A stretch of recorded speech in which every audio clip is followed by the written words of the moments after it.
বৌমা শাশুড়ির এই ঝগড়ার প্রধান কারণ হচ্ছে জেনারেশন গ্যাপ, ঠিক কিনা?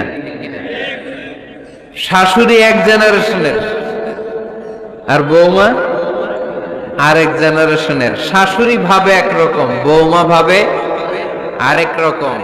শাশুড়ি চায় বউর উপর খবরদারি করতে, বউ চায় শাশুড়ির উপর খবরদারি করতে। এই ডমিনেটিং এর কারণে কিলাকিলি আছে না নাই? আহা, এটা ঠিক না। আমার শাশুড়ি মায়েরা যারা আছেন, প্রথমে শাশুড়ি দিয়ে শুরু করি।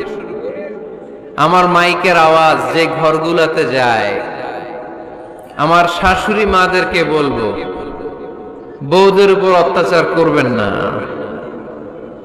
ছেলেরে প্রশ্ন করে, তোর কাছে তোর বউ বড় না আমি বড়? আছে না নাই? এটা একটা প্রশ্ন হইল। তোর বউ বড় না আমি বড়? দুইজনেই বড়। তো এক ছেলে সুন্দর উত্তর দিছে, আমার কাছে ভালো লাগছে উত্তরটা শুনে। এক মা প্রশ্ন করছে, তোরে এতদিন আমি লালন পালন করে বড় করলাম, জীবন যৌবন তোর জন্য শেষ করলাম, আজকে বউ পাইয়া বউ তোর আপন হয়ে গেল?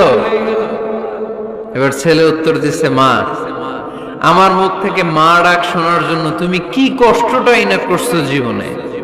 10 মাস আমারে পেটে ধারণ করলা, খাইতে পারো নাই, বমি করছো, খালি ওষুধ খাইছো, তোমার পেট কেটে আমারে বের করা হয়েছে, 2 বছর আমারে দুধ খাওয়াইছো, পেশাব পায়খানা পরিষ্কার করেছো। বয়স যখন 3-4 তখন তোমার আমি মা ডাকছি। এই মা ডাকটা শোনার জন্য তুমি এত কষ্ট করছো, আর আরেকবারের মাইয়া এই ঘরে আইসাই তোমার মা ডাকা শুরু করছে। যেই মেয়েটা তোমারে মা ডাকে সে আমার আপন হবে না কেন মা?